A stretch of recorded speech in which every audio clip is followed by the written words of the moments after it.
დაკავებული 40 წლის ბრალდებული, 13 და 14 წლის არასრულწლოვან გოგონებს Facebook-ისა და Instagram-ის ყალბი გვერდების მეშვეობით უკავშირდებოდა. წერდა სექსუალური შინაარსის მესიჯებს და უგზავნიდა პორნოგრაფიულ ფოტო-ვიდეო მასალას. აგრეთვე უმალავდა საკუთარ ასაკსა და ვინაობას.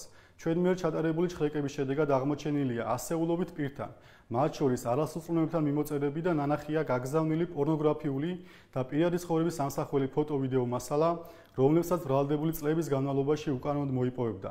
პედოფილიაში მხილებული ბრალდებული დაკავებულია. დანაშაული 9 წლამდე თავისუფლების აღკვეთას ითვალისწინებს.